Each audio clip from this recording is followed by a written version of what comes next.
우리 앞뒤 좌우에 계신 분들과 함께 인사 나누시겠습니다. 샬롬. 흥이 나지요. 탬버린도 울리고 나팔도 울리고 기쁨으로 우리 종료주일을 맞이할 수 있기를 바랍니다. 우리 함께 기도하시겠습니다. 아버지 하나님 감사합니다. 우리를 위하여 독생자를 보내주시고 십자가에 죽기까지 우리를 위하여 아낌없이 모든 것 주시니 감사합니다. 그 사랑을 기억하며 이 시간 겸손하게 주의 말씀 듣게 될 때 나귀 새끼를 타고 겸손의 왕으로 오신 예수님을 우리의 마음에 잘 모셔드릴 수 있도록 도와주시옵소서.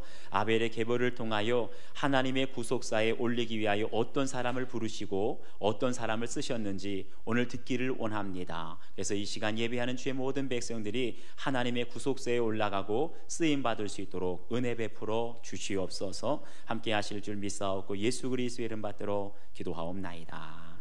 아멘. 할렐루야. 우리 참 한국 사람들이 좋아하는 것 중에 하나가 족보를 참 좋아합니다.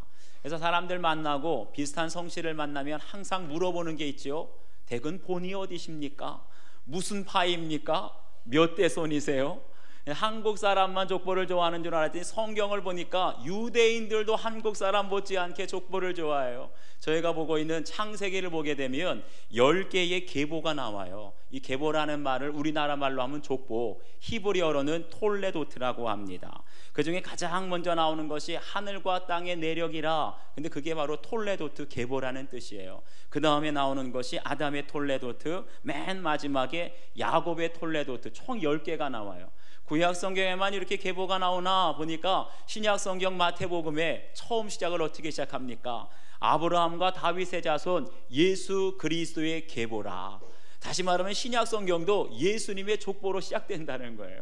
아니 왜 이렇게 신약 성경에, 아니 신구약 성경에 족보를, 계보를 강조하고 있을까? 다른 것이 아니라 이 믿음의 계보는 하나님의 역사하는 방법을 우리에게 말씀해 주고 있습니다. 다시 말하면 성경에 기록된 이 계보 안에는 하나님께서 구원의 역사를 어떻게 이루어 가시는지, 특별히 오늘 저희들이 함께 읽은 아담의 톨레도트, 아담의 계보를 자세하게 살펴보게 되면 수많은 자손들이 있지만 그 자손들 중에 어떤 자손들을 선택하시고 어떤 자손들을 통해서 하나님의 구속사가 이루어지는지 그거를 저희들에게 말씀해 주고 있어요. 오늘 아담의 계보라는 제목으로 하나님 말씀을 함께 살펴보게 될 때 정말 어떤 사람을 하나님께서 구속사에 올려주시는지 저와 여러분이 그 사람 되기를 주의 이름으로 축원합니다. 첫 번째, 단순한 삶을 살아가는 사람이 구속사에 올라간다는 거예요. 우리 3절부터 5절까지 함께 읽겠습니다. 시작. 아담은 130세에 자기의 모양 곧 자기의 형상과 같은 아들을 낳아 이름을 셋이라 하였고, 아담은 셋을 낳은 후 800년을 지내며 자녀들을 낳았으며 그는 930세를 살고 죽었더라. 아멘. 저희가 3절부터 5절까지 짧게 읽었는데 오늘 말씀 본문이 좀 길었지요. 1절부터 32절까지 계속 읽다 보면 반복되는 말이 나와요.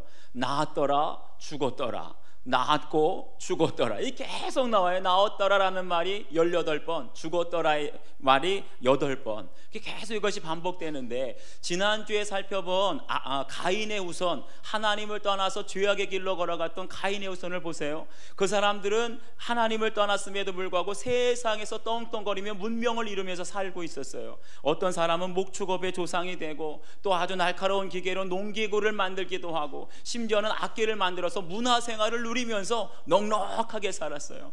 가만 보니까 가인의 후손들은 하나님도 떠나고 부모도 버렸어요. 그럼에도 불구하고 잘 먹고 잘 살고 잘 즐기면서 살았더라. 그것이 세상의 역사입니다. 그런데 어찌된 일인지 아담의 후손을 보세요. 특별한 업적이 없습니다. 악기도 만들지 않았고 목축업도 하지 않았어요. 그들이 했다는 것은 낳았더라, 죽었더라. 인간적으로 보면 이것보다 시시한 게 어디 있어요?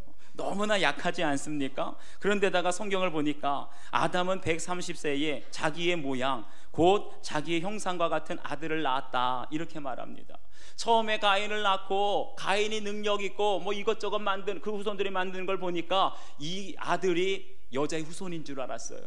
그런데 가인이 누구를 죽입니까? 아벨을 죽이는 것을 보고 가인에게 소망이 없다는 것을 깨닫고 자신들의 죄를 깨닫습니다. 그러기까지 몇 년이 걸렸다고요? 130년이 걸려서야 셋 하나님께서 선택하신 자손을 낳게 된 거예요. 이렇게 우리 인생이요, 자기의 죄를 깨닫는 것이 참 어렵고 더딥니다.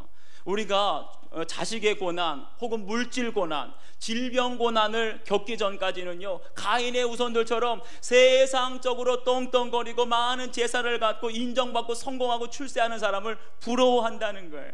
그러다가 언제서야 고난을 당하게 되면 자식이 죽고 질병에 걸려서 쓰러지게 되고 물질 고난받게 되면 그때서야 이것이 죄악을 깨닫게 되는데, 그럴 때까지 아담은 130년이 걸리고 우리 오늘날 시간으로 환산하게 되면 약 10년이 걸리더라는 거예요. 그런데 보세요. 그럼에도 불구하고 우리를 통하여서 우리 가정에 그리스도가 오고 여자의 후손이 오게 되면 아무리 단순하다 할지라도 낳았더라 죽었더라 이 삶을 반복해야 할 줄 믿습니다. 지금 세상 사람들은 다 가인의 후손을 부러워합니다. 가인의 후손 똑똑해요, 능력 있습니다, 실력 있습니다, 세상에서 칭찬받고 인정받고 그들은 잘 먹고 잘 살아요. 그렇지만 믿는 사람들은 업적이 없어도 낳았더라 죽었더라 단순한 삶을 살아가는 거 얼마나 어렵습니까? 세상 사람들 보기에는 무능력하게 보여요. 한심하게 보입니다. 때로는 답답해 보입니다. 그럼에도 불구하고 우리 믿는 사람들이 낳았더라 죽었더라 이 단순한 삶을 살아가게 될 때 우리의 영성이 깊어지게 되는 줄 믿습니다. 영성은요, 복잡한 삶을, 화려한 삶을 살아가면서 영성이 깊어지는 게 아니에요. 기독교 역사를 보게 되면 어떤 사람이 영적이 깊어지느냐, 복잡한 삶을 피하고 최대한 단순하게 하나님만 바라보고 하나님만 의지하는 사람, 영적으로 단순한 삶을 살아간 사람들이 영적 거장이 되고 대가가 되었다는 거예요. 최대한 하나님의 말씀으로 우리의 복잡한 생활을 자꾸만 가지치기 해야 돼요. 그럴 때 하나님만 의지하게 되고 하나님의 음성이 들리고 하나님의 임재를 경험하게 되는 줄 믿습니다. 식당을 가봐도 알 수가 있어요. 전국에서 유명한 식당, 사람들이 줄 져서 밥 먹는 맛집을 가보세요. 저기 종로에 가게 되면 삼계탕집이 유명하고, 저기 포항에 가게 되면 물회집 유명한 데가 있고, 또 춘천에 가면 뭐가 유명합니까? 닭갈비집이 유명하죠. 그 중에서도 전국적으로 유명한 맛집을 가보면요, 공통점이 한 가지 있어요. 메뉴가 하나밖에 없다는 거예요. 거기 가서는 뭐 주세요 이런 말 할 필요가 없어요. 몇 인분 주세요, 하나 주세요, 두 개 주세요, 그러면 끝납니다. 그런 데선 깍두기 하나를 만들더라도요, 거기 철학이 담겨져 있어요. 소스를 만들고 뭐 드레싱을 만들고, 그거 그냥 만드는 것이 아니라 육수를 하나 만들고 냉면에 면발을 하나 만들더라도 정성이 들어가 있고 깊이가 다르다. 육수 하나를 만들더라도 깊이가 다르더라는 거예요. 왜 그래요? 메뉴가 최대한 단순해질수록 맛은 더욱더 깊어지다라는 거예요. 우리의 영성도 마찬가지 아닙니까? 내가 복잡해지고 분주해질수록 사람들이 보기에는 화려한 인생을 살아간다고 인정받을지 모르지만 내 생활이 복잡해지고 분주해질수록 존재가 가벼워져요. 대화를 나누다 보면 이 사람 가벼운 사람이다. 복잡하고 분주한 인생을 살아가다 보면 내 영성은 얕아지고 기도의 능력은 약해지는 거예요. 그런데 복잡한 생활을 자꾸만 가지치기 하게 되고 내가 하나님께 집중하고 하나님 말씀만 묵상하고 그 묵상한 대로 살아가다 보면 나도 모르게 내 영성이 깊어지게 되고 기도의 능력이 나타나게 되는 줄 믿습니다. 지난 주간에 1:1 제자 양육을 하는데, 저희가 1:1 제자 양육을 하는데 집사님 한 분이 이런 간증을 해요. 예전에는 교회를 다니기는 다녔어도 세상에 친구가 많아가지고 주말마다 부르고 만나는 사람들이 많았다는 겁니다. 그러다 보니까 주일 지키기도 힘들었대요. 그런데 이제는 교회에서 직분도 받게 되고 이제는 교회에서 봉사도 하게 되니까 점점 자기도 모르게 예배 중심으로 생활을 하다 보니까 세상 친구들, 믿지 않는 친구들이 저절로 교통정리가 되더랍니다. 교통정리가 뭐예요? 떨어져 나갔다는 거예요. 믿지 않는 친구들, 세상의 친구들이 점점 교통정리가 되니까 시간이 지날수록 예배 중심, 교회 중심, 말씀 중심. 그러니까 어떻게 돼요? 그분이 맨 나중에 이런 고백을 합니다. 전곡을 찌르는 고백을 해요. 요즘에 직장을 다니고 있는데 직장 다니는 사람들이 우리 직장에서 당신이 가장 영빨 있는 사람이다 그러더라는 거예요. 영빨 있다는 게 뭐예요? 영성이 깊다는 뜻이에요. 그러면서 거기서 뭐 문제가 있고 어려움이 있으면 모든 기도의 제목, 집사님이 기도해봐 모든 기도의 제목을 다 그 집사님한테 가지고 오더라는 거예요. 이게 뭡니까?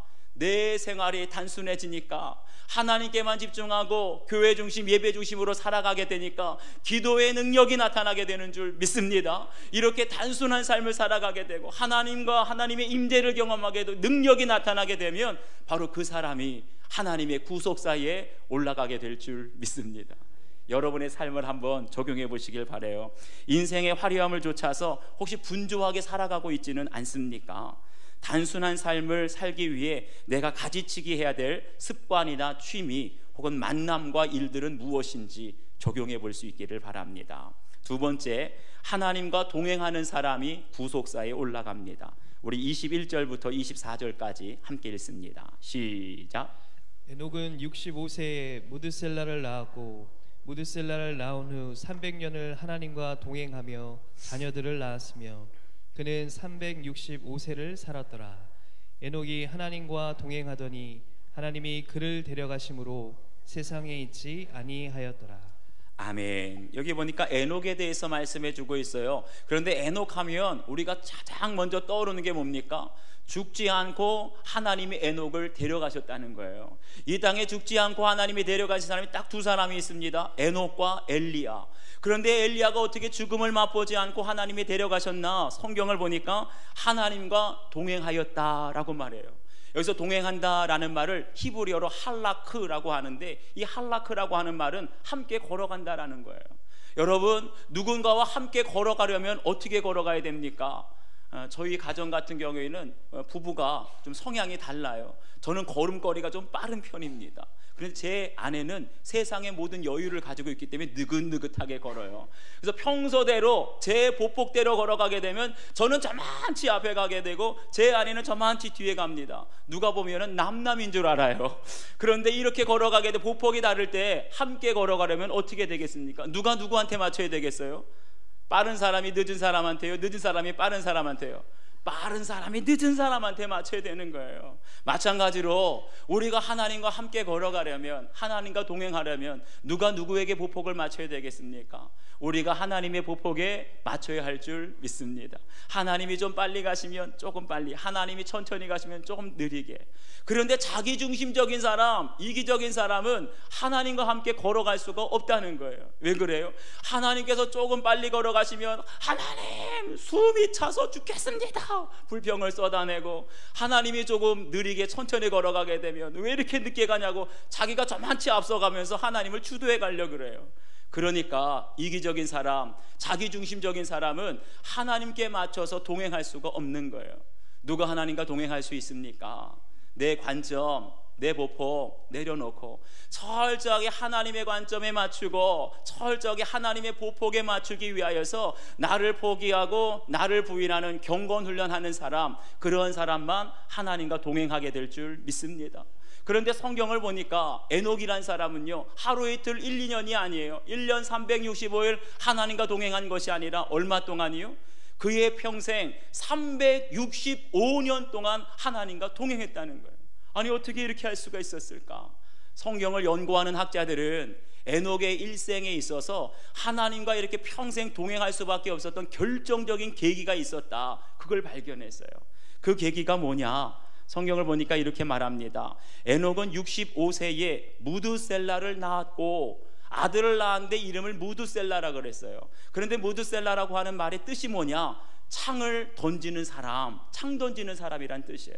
그런데 창 던지는 사람이라는 말은 문자적인 의미보다도 더 큰 예언적인 의미가 담겨져 있어요.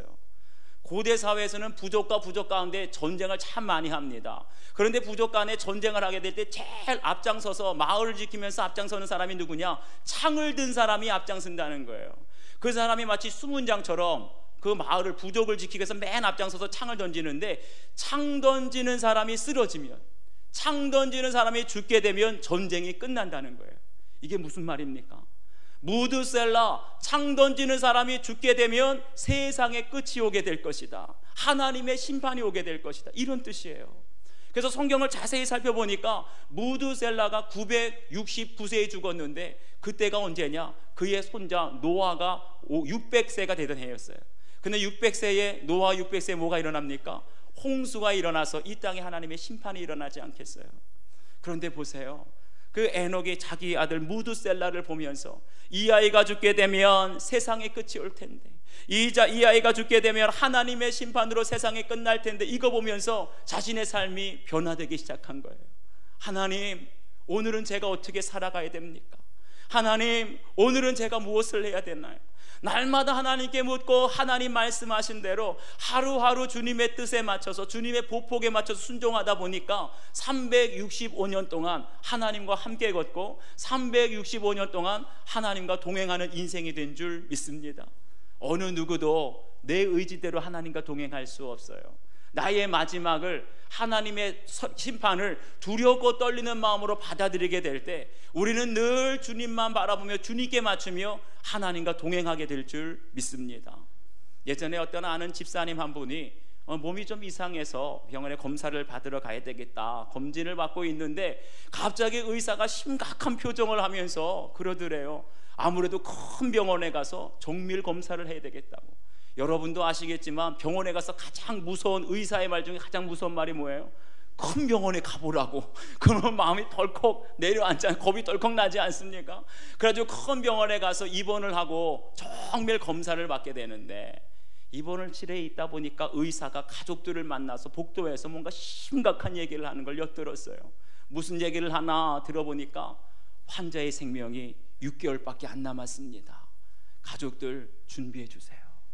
여러분, 이거 청천벽력 같은 말 아닙니까? 건강해가지고 검진 받으러 왔더니 이제 6개월밖에 안 남아 치료가 불가능하다고. 그런데 다행히 이 집사님이 기도 많이 하는 집사님, 하나님만 의지하는 집사님이었어요. 그 말을 들었지만 담담하게 받아들이고 내가 믿음으로 마지막을 잘 정리해야 되겠다. 그래서 퇴원했어요.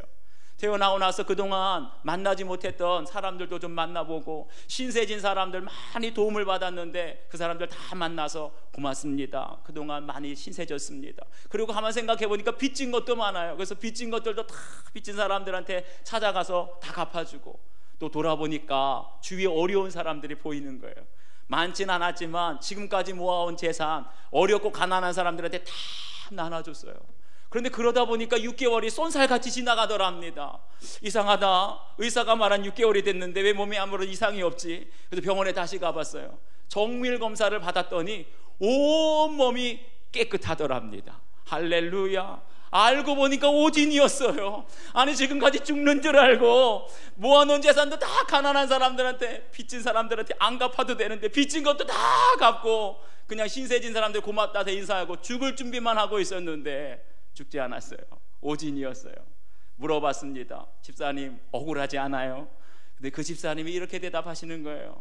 목사님, 제가 지금까지 살아오면서 지난 6개월만큼 제 인생을 진지하게 살았던 적이 없는 것 같습니다. 하나도 후회되지 않아요. 오히려 지금 너무나 행복합니다. 앞으로 남은 생에도 이렇게 살아가고 싶습니다.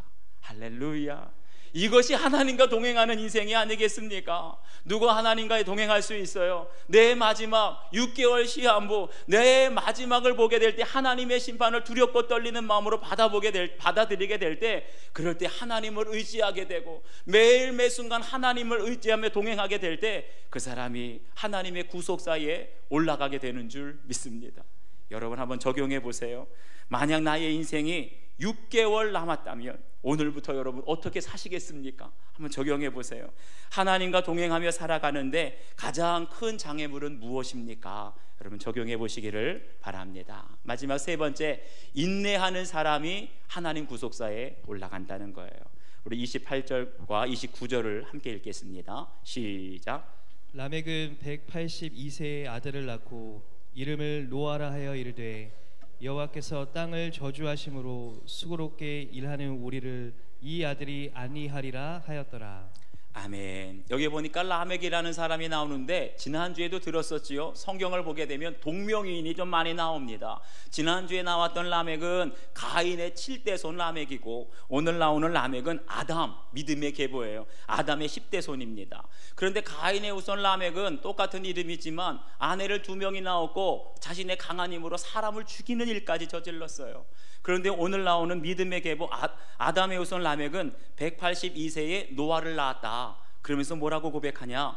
여호와께서 땅을 저주하심으로 수고롭게 일했다라고 말해요. 여기 수고롭게 일했다라는 말은 한마디로 죽도록 일해서 내가 수고해서 간신히 먹을 거리를 얻었다, 이런 뜻이에요. 이 말씀에서 뭐가 느껴집니까? 다시 말하면 라멕이 지금 극심한 생활고 속에 아주 어렵게 살아가고 있다는 거예요. 아니, 왜 이렇게 되었을까요? 그건 다시 말하면 누구 때문입니까? 아담의 원죄 때문에 땅이 저주를 받게 된 거예요. 내가 아무리 수고를 해도 땅이 저주를 받아 소산을 얻지 못하니까 라멕이 어떻게 돼요? 죽도록 일해서 먹을 걸 간신히 얻었다는 거예요. 죄는 아담이 지었는데 그 죄값은 지금 누가 다 짊어지고 있습니까? 그의 후손인 라멕이 짊어지고 있는 거예요.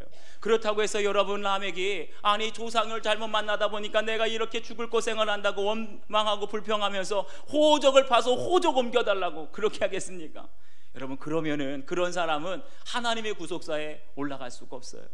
내가 극심한 생활고를 겪는다 할지라도, 물질의 고난을 겪는다 할지라도 그 안에서 조상 탓하는 것이 아니라 나의 죄를 보는 사람만이 그 고난을 끝까지 인내하게 되는 줄 믿습니다. 라멕이 지금 그런 거예요. 라멕이 비록 조상의 원죄, 아담의 원죄 때문에 극심한 생활고를 겪지만 지금 뭐라고 고백하고 있습니까? 나는 부족하지만 내 아들에게 안위를 얻게 될 것이다. 그래서 노아, 그 아들은 다시 말하면 어떤 아들이냐? 안위의 아들이었던 거예요. 나에게는 가망성이 없어 보이지만 나는 정말 물질로 심히 정말 생활고를 겪으면서 고생하고 있지만 내 아들 때에는 하나님이 위로하실 것이다, 소망을 갖고 있는 거예요. 소망이 있는 사람만 고난을 참고 인내하게 되는 줄 믿습니다. 이 바로 노아가 누구예요? 우리의 인생의 참 위로자로 오시는 예수 그리스도를 지금 노아가 예표하고 있는 거예요. 여러분들 중에 지금 극심한 생활고로 나오신 성도님들 계십니까? 물질 고난, 자녀 고난, 혹은 질병 고난으로 나오신 분이 계십니까? 그 고난 속에서도 참 위로자로 우리 가운데 오실 예수 그리스도를 소망하며 바라는 사람들은 그 고난을 끝까지 인내하며 기다리게 될 줄 믿습니다. 오늘은 우리가 종려주일로 보낸다 그랬어요. 성경을 보니까 종려주일을 어떻게 지켰느냐? 예수님께서 예루살렘 성으로 나귀새끼 타고 올라오니까 사람들이 다 종려나무 가지를 흔드는 거예요. 왕이 오셨다고 흔드는 거예요. 그런데 그 사람들이 종려나무 가지 흔드는 건 자신의 정욕과 욕심 때문에 예수를 왕처럼 모시는 것이지, 자신의 죄를 깨닫고 자신의 죄를 인정하고 하나님 앞에 위로자를 기다리는 게 아니에요. 아무리 종려나무 가지를 100번을 흔들어도 자기 죄를 보지 못하는 사람들은 금방 뒤돌아서게 되면 예수를 십자가에 못 박으라고 그렇게 바뀔 수밖에 없는 겁니다. 여러분, 어떤 것이 진정한 고난주간을 보내고 어떤 것이 진정한 종려주의를 보내는 것입니까? 여러분들 중에 극심한 생활고를 겪고 자녀의 고난을 겪고 그리고 질병의 고난을 겪는다 할지라도 그 안에서 내 죄가 깨달아지고 내 죄가 보여지고 그러면서 더 겸손하게 엎드려 나를 진정 위로하실 분은 예수 그리스도밖에 없습니다. 주님을 바라보고 의지하는 자에게 예수님이 그 가정에 찾아오시고 예수님이 그 심령에 임하게 될 줄 믿습니다. 거기에서 세상이 줄 수 없는 위로가 넘치게 되는 거예요. 세상이 줄 수 없는 참된 소망을 받게 되면 바로 그것이 진정한 고난 종안을 통해서 날마다 회개로 살아가는 사순절이 되는 줄 믿습니다. 이것이 고난주간 보내는 저와 여러분의 영성이 되기를 바라요. 예전에 미국의 스탠포드 대학이라는 곳이 있는데 여기서 월터 미셸이라고 하는 박사가 실험을 한 가지 했다고 합니다. 그 실험이 뭐냐면 4살 되는 아이들을 한 200명 정도를 불렀어요. 그래서 실험을 했는데 4살 아이들이 가장 좋아하는 마시멜로라고 하는 간식이 있는데 이것을 하나씩 다 주면서 얘들아 이거를 주는데 그냥 지금 먹지 말고 15분 동안 기다리게 되면 15분 지나고 나서 하나 더 줄게. 그러면서 애들끼리 방에 놓고 실험자가 방 밖으로 나갔어요. 어떻게 됐을까요? 아이들 입장에서 15분 기다린다는 게 보통 어려운 일이 아니잖아요. 어른들로 본다면 한 15일 기다리는 거랑 똑같지 않겠습니까? 그런데 실험 결과를 보니까 200명을 모았는데 그 중에 3분의 2에 해당하는 아이들은 기다렸다는 거예요. 15분을. 그리고 3분의 1 아이들은 그냥 실험하는 사람이 박사가 밖에 나가자마자 낼름 그냥 마시멜로를 집어먹었어요. 근데 중요한 건 14년이 그 실험을 하고 나서 14년이 지나고 나서 놀라운 결과가 나왔다는 거예요. 그 4살 때 실험에 참여한 아이들을 24년이 지나고 나서 다시 찾아가 봤습니다. 이 아이들이 어떻게 지내고 있나? 그랬더니 15분을 참았던 3분의 2에 해당하는 아이들은요, 고등학생이 되었는데 건강하게 자라갔다는 거예요. 아무리 힘들고 어려운 일이 있더라도 참고 견디면서 이겨내는 아이들이 되어 있더라는 거예요. 그런데 3분의 1 견디지 못하고 15분을 견디지 못하고 내일 먹었던 아이들은 어떻게 변화되었냐? 그 아이들은 스트레스를 조절하는 능력이 약해지고 아주 작고 사소한 일에도 신경질을 부리고 화를 내는 그러한 아이들로 변화되었다는 거예요. 사랑하는 여러분, 우리가 자녀들을 키울 때 실력도 갖춰야 되고 능력도 갖춰야 되고 체력도 있어야 되겠지만 이것보다 더 중요한 것, 인내력 있는 아이들로 키우시기를 바랍니다. 인내력을 갖게 되면 우리가 처하고 있는 상황을 뛰어넘는 아이들이 될 수 있는 거예요. 내가 아무리 고난을 당하고 어려움을 당하더라도 인내심이 있는 아이들은 그 안에서 안위의 아들 예수 그리스도의 위로와 평안을 누리게 되는 줄 믿습니다. 오늘 말씀 32절을 보게 되면 노아가, 안위의 아들 노아가 500세가 되어서 아들을 낳았다, 이 말씀이 나와요. 단순하게 읽을 수 있는데 그 당시에 다른 사람들을 가만 보니까 100세 전후 혹은 200세 전후로 자식을 낳았어요. 그런데 믿음의 계보에 올라간 노아는, 안위의 아들 노아는 몇 세에 첫 자식을 낳았냐? 500세가 되어서 낳았다는 거예요. 오늘날로 환산하면 무슨 말입니까? 다른 사람들, 믿지 않는 사람들은 20대 30대 결혼해가지고 다 자식을 낳게 되는데 믿는 노아는 50대 60대가 되어서 자식을 낳았다는 거예요. 혹시나 오늘 이 자리에 믿음이 신실한 가정들 중에, 부부들 중에 아직 자식이 없다면 이 말씀에 큰 위로 받으시길 바랍니다. 50이 되기 전까지는 포기하지 마세요. 여러분 보세요. 믿음의 계보를 보게 되면 믿지 않는 사람들의 눈으로 보게 되면 얼마나 팍팍하게 보이는지 몰라요. 가인의 후손들은 실력도 갖췄죠, 능력도 갖췄죠, 재물도 있습니다. 세상적으로 성공하고 떵떵거리며 살아갑니다. 그런데 믿지 않는 사람, 아니 믿는 계보, 아담의 계보를 보게 되면은요, 평생 한 것이라고는 업적도 없어요. 낳았더라, 죽었더라. 거기다가 정말 극심한 생활고를 겪지를 않나, 500세가 되도록 자식을 낳지를 않나, 박복한 인생을 살아가지 않습니까? 그럼에도 불구하고 끝까지 우리가 단순한 삶을 살아가고 하나님만 바라보고 정말 동행하는 삶을 살아가고 노아처럼 끝까지 포기하지 않고 인내하게 되면 그 사람이 바로 구속사의 주인공 되는 줄 믿습니다. 여러분 한번 적용해 보세요. 지금 여러분이 겪고 있는 극심한 생활고가 누구 때문이라고 생각하고 있습니까? 그럼에도 불구하고 내가 그 고난 속에 인내하고 기다려야 될 하나님의 약속, 하나님의 기도의 제목은 무엇인지 여러분 적용해 볼 수 있기를 바라요. 우리 주신 말씀을 기억하시면서 이 시간 결단의 기도를 드리는데, 여러분 진심으로 하나님의 구속사에 올라가기를 원하십니까? 그렇다고 한다면 여러분의 삶이 지금 어떤 삶인지, 간단한 삶을 살아가면서 하나님의 임재를 경험하고 있는지, 아니면 하나님의 심판, 내 인생의 마지막을 바라보면서 하나님과 동행하는 삶을 살아가고 있는지, 내가 모든 생활고 속에서, 어려운 고난 속에서 끝까지 붙들고 인내해야 될 하나님의 약속의 말씀은 무엇인지 여러분 적용해 보시고 함께 결단의 기도를 드리도록 하겠습니다. 기도하겠습니다.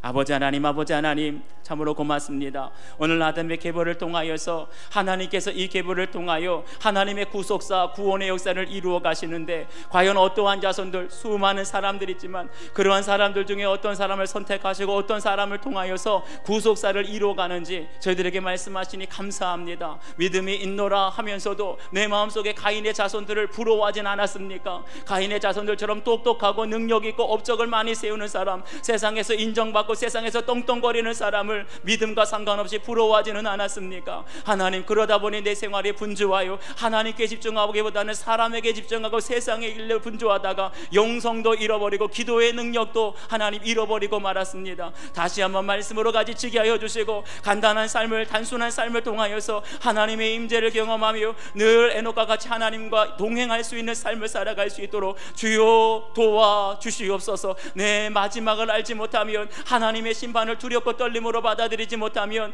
천년만년 살 것 같아 하나님, 내 인생에 하나님의 말씀이 들어오지 않습니다. 하나님의 말씀대로 살아갈 수가 없습니다. 저희들을 불쌍히 여기사 에녹처럼 날마다 하나님 어떻게 살아가야 될까요? 무엇을 위해 살아가야 될까요? 묻고 답하여 하나님 말씀대로 살아가는 인생이 될 때에 어떠한 환난과 고난 속에서도 끝까지 인내하며 라멕처럼 인내하며 하나님의 때를 기다릴 수 있는 저희들 다 될 수 있도록 도와주시옵소서. 아버지 하나님, 오늘도 저희들에게 말씀하여 주시니 이 말씀 속에서 우리 아담의 계보 속에서 하나님의 구속사에 올라갈 하나님의 사람들을 깨닫게 도와주시옵소서. 지금까지 믿음으로 살아온다 하면서도 하나님 세상을 부러워하며 믿음 없는 구원 없는 하나님을 떠난 가인의 후손들을 부러워하지는 않았습니까? 가인의 후손이 믿는 자손들보다 훨씬 능력 있는 것 같고 잘 사는 것 같고 세상에서 인정받으며 살아가는 것 같고, 그러다 보니 믿는 사람들은 한없이 박복해 보이고 무능해 보이고 한심해 보이지는 않았습니까? 아버지 하나님, 아무리 한심해 보이고 무능력해도 나았더라 죽었더라 단순한 삶을 통하여 하나님과 동행하는 인생이 회복되는 줄 믿습니다. 단순한 삶을 통하여 말씀으로 날마다 우리 인생을 가지치게 할 때 하나님 기도의 능력이 회복되게 하시고 우리의 영성이 더 깊어질 수 있도록 주여 도와주시옵소서. 우리의 마지막을 항상 기억하게 도와주시옵소서. 이대로 천년만년 사는 것이 아니라 하나님의 심판이 다가오고 있고 하나님의 정하신 마지막 때가 다가오고 있는데, 그 때를 바라보면서 오늘을 겸손하게 하나님께 모든 것 마치며 주님의 뜻대로 살아가게 될 때 에녹처럼 365년 우리의 평생을 동행하게 하여 주시고, 그럴 때 우리가 겪고 있는 모든 고난도, 생활고도, 육신의 질병의 고난도, 자녀의 고난도 인내하며 승리할 수 있도록 도와주시옵소서. 감사드리옵고 예수 그리스도의 이름 받들어 기도하옵나이다. 아멘.